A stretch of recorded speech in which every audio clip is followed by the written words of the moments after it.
السلام علیکم ورحمۃ اللہ وبرکاتہ۔ الحمدللہ رب العالمین والصلاة والسلام علی سید المرسلین، اما بعد فاعوذ باللہ من الشیطان الرجیم، بسم اللہ الرحمن الرحیم۔ وقال اللہ تعالی فی الکلام المجید، ان اللہ یحب التوابین ویحب المتطہرین۔ اللہ تبارک و تعالیٰ نے ارشاد فرمایا قرآن مجید کے اندر کہ بے شک اللہ تعالیٰ بہت توبہ کرنے والوں کو، توابین کو، اور متطہرین، اور جو صاف ستھرا رہتے ہیں لوگ، صفائی کا اہتمام رکھتے ہیں، صفائی کا خاص خیال رکھتے ہیں، اللہ تعالیٰ ان کو بڑا پسند فرماتا ہے۔ یاد رکھیں ہم اللہ کے بندے ہیں، اللہ کو جو چیز پسند ہے وہ ہماری طبیعت کو بھی پسند ہونی چاہیے، اور جو اللہ کو ناپسند ہے وہ ہمیں بھی ناپسند ہونا چاہیے۔ دیکھیں محبت کی ایک خاص علامت ہوتی ہے، ایک خاص نشانی ہوتی ہے کہ آپ کے محبوب کو جو چیز پیاری لگتی ہے وہ آپ کو بھی پیاری لگتی ہے، اور آپ کے محبوب کو جو چیز ناگوار گزرتی ہے وہ آپ کو بھی ناگوار گزرتی ہے۔ تو رنگ چمن پسند نہ پھولوں کی بو پسند، ہمیں ہے وہ پسند جیسے آئے تو پسند۔ تو جو اللہ تعالیٰ کی مرضی ہے، جو اللہ کی منشا ہے، جو اللہ کی رضا ہے، جو اللہ کو پسند ہے وہ ہمیں بھی پسند ہونا چاہیے۔ ایک اور بات، زندگی میں انسان بہت ساری باتیں کرتا ہے، ہمارے عزیز و اقربا، رشتہ دار، ہم دنیا کی بہت ساری باتیں، انسان چونکہ زبان منہ کے اندر رکھتا ہے، اللہ کی نعمت ہے، تو وہ بہت ساری باتیں نہ چاہتے ہوئے بھی، ایسی باتیں بھی انسان اپنی زبان سے نکالتا ہے جس کا کوئی مقصود نہیں، مطلوب نہیں، کوئی فائدہ نہیں ہوتا۔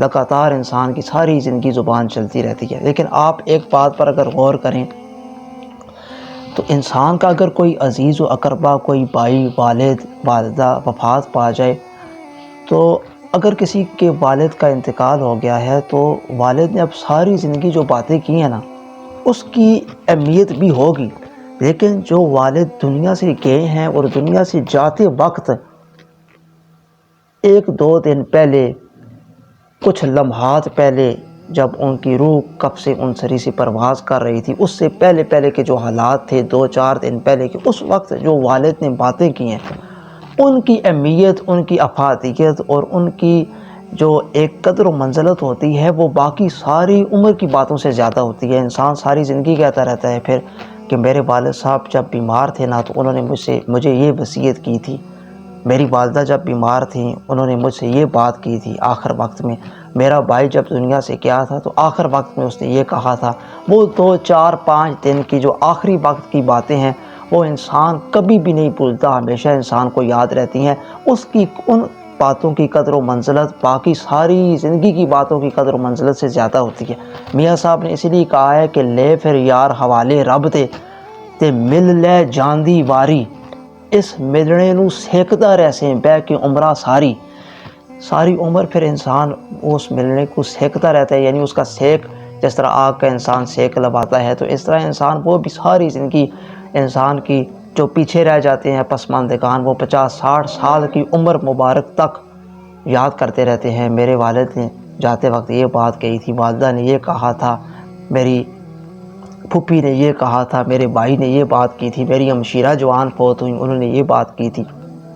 تو یہ انسان کی آخری عمر کی باتیں جو ہیں وہ زیادہ اہمیت رکھتی ہیں۔ اب میرے بھائی آپ اگر غور کریں تو ہمارے نبی پاک سید عالم علیہ الصلوۃ والسلام کی ساری زندگی کی باتوں کی بڑی زیادہ اہمیت ہے، ساری زندگی کی باتوں کی منزلت بہت زیادہ ہے، ساری زندگی کی باتوں کی رفعت بڑی زیادہ ہے، بلندی ہے۔ ہر آپ کا عمل، ہر آپ کی حدیث، چاہے وہ اعلان نبوت سے بعد کا دور ہو، چاہے وہ اعلان نبوت سے پہلے کا دور ہو، ہر دور اور ہر یعنی پہلے کا دور، بعد کا دور، حضور علیہ الصلوۃ والسلام نے جو عمل کیا، حضور علیہ الصلوۃ والسلام نے جو حدیث شریف بیان کی، اس کی بڑی ہی زیادہ افادیت ہے، بڑی ہی زیادہ افادیت ہے۔ لیکن نبی پاک نے جو باتیں دنیا سے پردہ لے کے جانے کے وقت کی، یعنی جب آپ دنیا سے پردہ لے جانے لگے تھے، آخری آپ جب بیمار تھے تو آپ نے اس وقت جو باتیں فرمائی، آپ سمجھ رہے ہیں کہ ان کی باتوں کی کتنی اہمیت ہوگی۔ یعنی وہ تو عام انسان ہو، ہم جیسا عام انسان ہو تو اس کے بھی آخری وقت کی جو باتیں ہوتی ہیں تو دنیا سے جانے سے پہلے پہلے وہ بڑی اہمیت کر جاتی ہیں اپنے رشتہ داروں کے لیے، اپنے عزیز و اقربا دوستوں کے لیے بڑی اہمیت رکھتی ہیں۔ لیکن نبی پاک سید عالم علیہ السلام کی تو ساری زندگی کی باتوں کی بڑی رفت ہے، بڑی بلندی ہے، لیکن حضور علیہ السلام جب دنیا سے پردہ لے جانے لگے، اس وقت جو نبی پاک نے باتیں فرمائی، آپ سمجھیں، میں سمجھوں کہ ان باتوں کی اہمیت، ان باتوں کی رفت، ان باتوں کی افادیت کس قدر زیادہ ہے۔ نبی پاک نے ارشاد فرمائی کہ ایک تو یہ ہے کہ میری امت نماز نہ چھوڑنا، اور دوسری یہ ہے کہ اپنے غریبوں ماتحتوں کے ساتھ ان کے حقوق کا خیال رکھنا، ان کے ساتھ اچھا سلوک کرنا، یہ آپ نے باتیں ارشاد فرمائی۔ اور آخری عمر میں جو ایک عمل حضور علیہ السلام نے بطور خاص اہتمام کے ساتھ فرمایا، وہ مسواک ہے، وہ عمل مسواک ہے۔ یعنی زندگی میں پہلے بھی حضور علیہ السلام ساری زندگی یہ عمل فرماتے رہے مسواک کا، لیکن آخری عمر میں دنیا سے جاتے وقت بطور اہتمام کے ساتھ مسواک کا حضور علیہ السلام نے عمل فرمایا۔ اس سے یہ پتہ لگتا ہے کہ مسواک کا جو عمل ہے وہ اللہ تبارک و تعالی جل شانہ کی بارگاہ میں کس قدر عظیم المرتبت ہے، کس قدر بلند مقام رکھتا ہے۔ میرے نبی پاک سید عالم علیہ السلام کی حدیث مبارکہ سنیں۔ نبی پاک صلی اللہ تعالی علیہ وبارک وسلم ارشاد فرماتے ہیں کہ مسواک منہ کی پاکیزگی اور اللہ تعالیٰ کی خوشنودی کا سبب ہے۔ یعنی انسان کا منہ صاف ہوتا ہے، دیکھیں انسان دانت اپنے صاف کرتا ہے، داڑھیں اپنی صاف کرتا ہے، منہ اپنا صاف کرتا ہے، لیکن اللہ کی خوشنودی کا سبب ہے۔ مسواک سے اللہ راضی ہوتا ہے، مسواک سے اللہ۔ اور دوسری بات دیکھیں، اللہ ہے نا، اللہ پاک ہے، اللہ پاک ہے، اور رسول ہے، رسول بھی پاک ہیں، اور قرآن بھی پاک ہے۔ تو جب بندہ نماز پڑھتا ہے تو انسان قرآن پاک کی تلاوت کرتا ہے، تو پھر چاہیے نا اس کا منہ بھی پاک ہو، اس کا منہ بھی صاف ہو۔ تو یہ ادب ہے نماز کا، ادب ہے۔ دیکھیں ادب جو ہے نا وہ بڑی اہمیت رکھتا ہے۔ میاں صاحب کہتے ہیں، اور بڑے بڑے لوگوں نے اللہ تبارک و تعالیٰ کی بارگاہ کا ادب کیا، کہا کہ میں لاکھ مرتبہ یہ زبان دوں تو پھر بھی اس قابل نہیں ہے کہ نبی پاک صلی اللہ علیہ وسلم پر درود پڑھ سکوں، لاکھ مرتبہ زبان دوں پھر بھی اس قابل نہیں ہے کہ اللہ کی حمد و ثنا کی جا سکے۔ حضرت امام زین العابدین کا رنگ متغیر ہو جاتا، آپ کا رنگ زرد پڑ جاتا جب نماز کا وقت آتا۔ کسی نے پوچھا کہ ساری دنیا نماز پڑھتی ہے، آپ کا رنگ متغیر ہو جاتا ہے، زرد پڑ جاتا ہے، ایسا کیوں؟ آپ حیران ہو جاتے ہیں، آپ کے چہرے پر جو تاثرات ہیں وہ عجیب قسم کے ہو جاتے ہیں جب نماز کا وقت آتا ہے۔ تو فرمایا کہ اس امانت کے ادا کرنے کا وقت ہے کہ مجھے نہیں لگتا کہ یہ امانت مجھ سے صحیح طریقے سے ادا بھی ہو سکے گی یا نہیں، کیونکہ اتنی بڑی بارگاہ ہے، کیسے انسان اتنی بڑی بارگاہ کے لائق وہ منہ لے کے آئے، وہ زبان لے کے آئے، وہ کہاں سے انسان وہ ذوق لے کے آئے، وہ شوق لے کے آئے، وہ دل لے کے آئے جو اللہ تعالیٰ کی عبادت کے لائق ہو، اس کی بارگاہ کے ہاں مقبولیت رکھتا ہو، کیونکہ اس کی بارگاہ بہت بڑی ہے۔ تو ادب، جب انسان ادب کرتا ہے نا، اللہ کی بارگاہ کا ادب کرتا ہے، اللہ کو اپنی بارگاہ کا ادب بڑا محبوب ہے، بڑا محبوب ہے کہ یہ انسان کے دل میں ایک کبریائی پیدا ہوتی ہے، انسان کے دل میں ایک بڑائی پیدا ہوتی ہے کہ اللہ کی ذات اتنی بڑی ہے اور کہاں میں تو کچھ بھی نہیں ہوں، میں کیسے اس ذات کے لائق ادب کروں، اور کیسے۔ اور یہاں ادب، ان آداب میں سے جو ایک ادب ہے وہ مسواک ہے۔ میرے نبی پاک سید عالم علیہ السلام ارشاد فرماتے ہیں، اگر مجھے اپنی امت پر مشقت کا خوف نہ ہوتا تو میں ہر نماز کے ساتھ مسواک کو لازم قرار دیتا، فرض قرار دیتا۔ ہر نماز کے ساتھ جو مسواک ہے وہ فرض ہوتی، لیکن آپ کو پتہ ہے، آپ جانتے ہیں کہ جو مسواک ہے اگر وہ فرض ہو جاتی تو جو چیز فرض ہوتی ہے پھر انسان وہ نہ کرے، اس پہ کوتاہی کرے تو گناہگار ہوتا ہے۔ تو حضور علیہ السلام اس ڈر سے کہ کہیں امت یہ کام نہ کر سکے، ان پر گراں گزرے، تو آپ نے مسواک کو فرض قرار نہیں دیا، لیکن آپ کا دل کرتا تھا کہ میرا ہر امتی مسواک کرے اور ہر نماز سے پہلے مسواک ضرور کوشش کرے کہ وہ اپنے اوپر لازم کر لے۔ اچھا، ایک اور حدیث پاک سنیں۔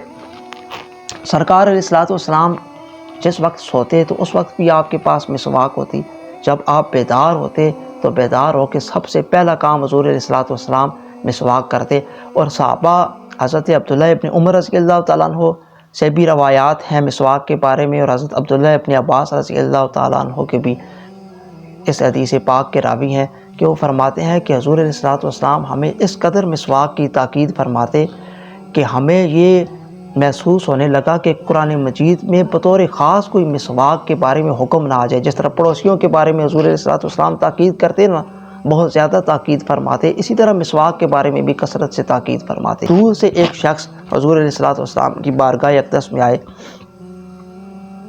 تو انہوں نے آ کر عرض کی یا رسول اللہ، اس مرتبہ جبریل علیہ السلام نے جو اللہ تعالیٰ کے ملائکہ کے سردار ہیں آپ کے ہاں آنے میں بہت تاخیر نہیں کرتی. تو حضور علیہ السلام نے ارشاد فرمایا کہ وہ تاخیر کیوں نہ کریں حالانکہ تم لوگ مسواک نہیں کرتے. دور سے ایک شخص آئے تو ان کو حضور علیہ السلام نے فرمایا تم مسواک نہیں کرتے. اس سے ایک اور چیز بھی پتہ چلتی ہے کہ مسواک سے اللہ تبارک و تعالیٰ کے فرشتے نازل ہوتے ہیں اور اللہ تبارک و تعالیٰ کی رحمتیں نازل ہوتی ہیں. ایک اور بات، حضور علیہ السلام نے مسواک کی اور حضور علیہ السلام تشریف فرما تھے تو نبی پاک سید عالم علیہ السلام نے اس محفل کے اندر جو سب سے عمر میں بڑے آدمی تھے ان کو مسواک دی، تحفہ دیا. اور پھر ساتھ ارشاد فرمایا کہ مجھے حضرت جبریل علیہ السلام نے کہا ہے کہ اس محفل میں جو سب سے بڑی عمر کا آدمی ہو آپ ہی مسواک اسے تحفہ دے دیں. اس سے یہ بات بھی پتہ چلتی ہے کہ آپ کو مسواک تحفہ دینی چاہیے، اپنی عمر کے بڑے آدمی کو مسواک ضرور تحفہ دیں. اب مسواک کے کچھ فوائد سن لیں. ایک تو یہ کہ سب سے بڑی بات جو اس ضمن میں ہے وہ یہ ہے کہ نبی پاک سید عالم علیہ السلام کی سنت ہے. غلام کو چاہیے کہ اپنے محبوب کی ہر ادا کو ادا کرے. سنت ہے، اتنی پیاری محبوب کی سنت ہے کہ حضور علیہ السلام کی سنت سے جو محبت کرتا ہے وہ نبی پاک سے محبت کرتا ہے، اور جو نبی پاک سے محبت کرتا ہے وہ اللہ سے محبت کرتا ہے، اور اللہ اس شخص سے محبت کرتا ہے جو نبی پاک کی سنتوں سے محبت کرتا ہے. اور مسواک جو ہے وہ نبی پاک کے ساتھ محبت کا ایک ذریعہ ہے. اب فوائد، مسواک دانتوں کو مضبوط کرتی ہے، مسواک ہاضمے کو درست کرتی ہے، مسواک نظر کو تیز کرتی ہے، دماغ کی رگوں کو سکون بخشتی ہے، حافظے کو قوی کرتی ہے، انسان کو سکون بخشتی ہے، انسان کی کمر کو سیدھا رکھتی ہے. بہت زیادہ فوائد مسواک کے علماء نے بھی بیان کیے ہیں. اخروی فوائد مسواک کے یہ ہیں کہ فرشتے مسواک کرنے والے کے لیے دعائے مغفرت کرتے ہیں. مسواک جو انسان کثرت کے ساتھ کرتا ہے اس کی جب روح نکلے گی تو روح نکلتے وقت اسے سہولت ہوگی، آسانی کے ساتھ اس کی روح پرواز کرے گی. دیکھیں کتنے زیادہ فوائد ہیں مسواک کے. اور جو شخص کثرت کے ساتھ مسواک کرتا ہے، کثرت کے ساتھ مسواک کرتا ہے تو علامہ شامی علیہ رحمہ ارشاد فرماتے ہیں کہ اللہ تبارک و تعالی جل شانہ اسے موت کے وقت کلمہ شہادت نصیب فرمائے گا. اسے کلمہ شہادت نصیب ہوگا جب اس کی موت کا وقت آئے گا. اور جو کثرت کے ساتھ مسواک کرتا ہے اسے موت سے پہلے حوض کوثر کا پانی پلایا جائے گا. بہت زیادہ فوائد مسواک کے ہیں. اللہ تبارک و تعالی جل شانہ سے دعا ہے اللہ تعالیٰ ہمیں اس پر عمل کرنے کی توفیق عطا فرمائے. بعض چیزیں ایسی ہیں نا جو نبی پاک نے امت کی مشقت کی خاطر، چونکہ نبی پاک کا النبی اولیٰ بالمؤمنین من انفسہم کہ ان کی جانوں سے بھی زیادہ پیار کرتے ہیں نبی پاک صلی اللہ تعالیٰ علیہ وسلم، مومنوں سے بہت نبی پاک کو عزیز ہیں، اپنی امت بڑی پیاری ہے. تو آپ نے مشقت کی خاطر ان پر مسواک کو فرض قرار نہیں دیا، لیکن آپ کا دل کرتا تھا بڑا کہ میری امت مسواک کرے، ہر کسی کے پاس مسواک ہو. اور مسواک جس کے پاس ہوتی ہے اس کا ایکسیڈنٹ وغیرہ ہو جائے تو ہڈی ٹوٹنے سے محفوظ رہتی ہے. یعنی فائدہ ہی فائدہ ہے، فائدہ ہی فائدہ ہے. نبی پاک کی سنت کا نقصان ہوا تو آپ مجھے کہیے گا میں پورا کر دوں گا. ہر سنت کا فائدہ ہی فائدہ ہے، ہر سنت دنیا و آخرت میں فائدے کا اور اخروی جو ہے وہ کامیابی کا ہی سبب ہے. اللہ تبارک و تعالی جل شانہ سے دعا ہے اللہ تعالی عمل کرنے کی توفیق کی رفیق بخشے. وآخر دعوانا ان الحمد للہ رب العالمین.